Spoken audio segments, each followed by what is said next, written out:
everybody. We're back with the author of the new book, Race Against Terror, Jake Tapper.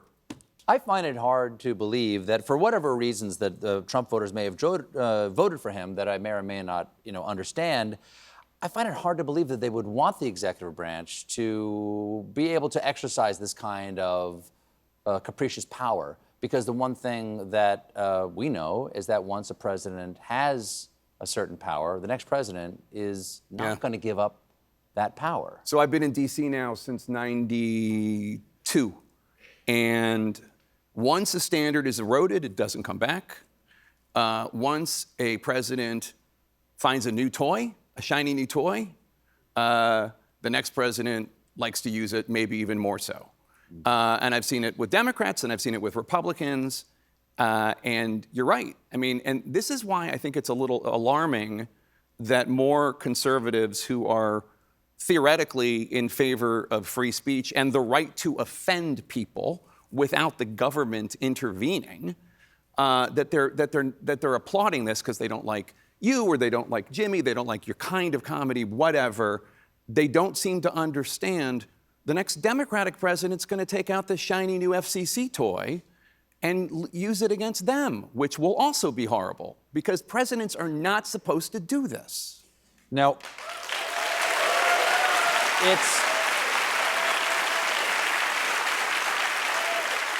And just also, can I just say one more thing? You touched on this in your sorry. No, please. Okay, you touched on this, but like, this is in so many ways because of corporate chieftains who have $900 million but want $950 million, or have $1 billion and want $2 billion.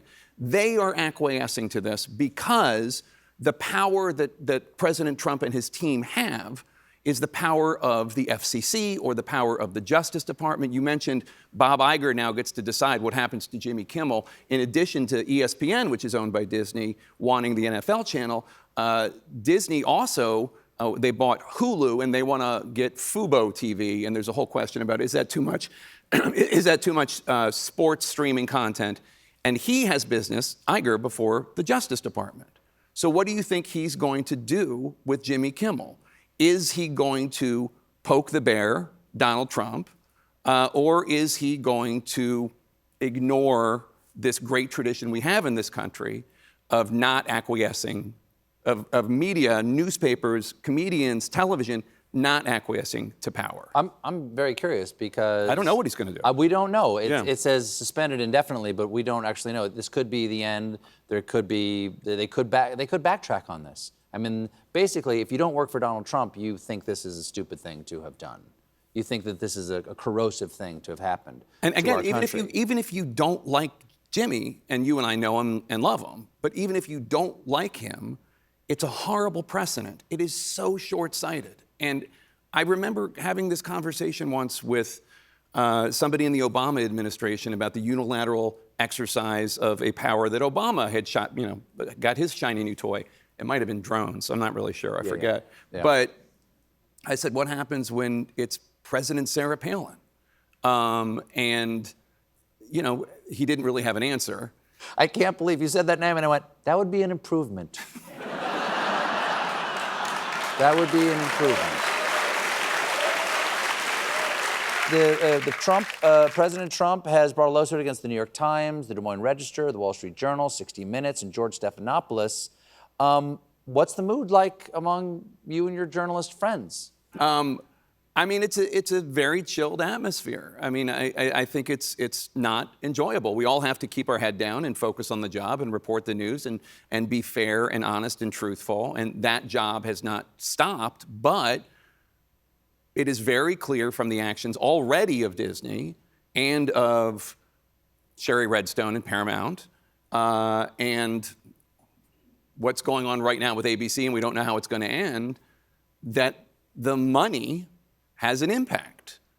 The money is causing people to, and maybe they didn't have principles to begin with, I don't know, but it's causing them to focus only on that and not the important parts of this American experiment. And we've talked about this before. It's an experiment. It hasn't been proven to work yet. No. It's an experiment. The science is still out. Well, you have many best-selling books. Your latest is Race Against Terror. Now, some of your stuff is novel, some of it is nonfiction. This is a nonfiction. Tell us what it's about. It's this incredible case that I just stumbled on because my son's friend's dad was one of the prosecutors. During the Arab Spring, the Italians are shepherding refugees from the southern Italian islands to the mainland of Europe. And one of the Green Berets, Italian Green Berets, is asked for some water by this African, this guy from Niger. And he notices that the guy has bullet scars. He says, how'd you get those? And he says, I got them fighting Americans in Afghanistan. I'm with Al-Qaeda. And the Italians ultimately take him into custody. They call the Americans. They say, we have this guy named Spin Ghoul. Have you ever heard of him? The Americans have. And the Italians are like, great, take him. We don't want him. But it's the Obama era, and you can't just take somebody and make them disappear in Gitmo. Obama wants to use criminal courts. So there's this race to prove a case against this guy so they can try him in a criminal court. And they have a ticking clock because the Italians aren't going to keep him forever.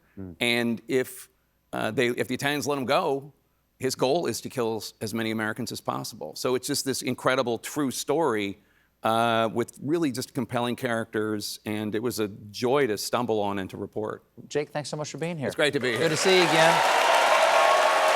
The book, Race Against Terror, is available October 7th. It's Jake Tapper, everybody. We'll be right back with David Remnick.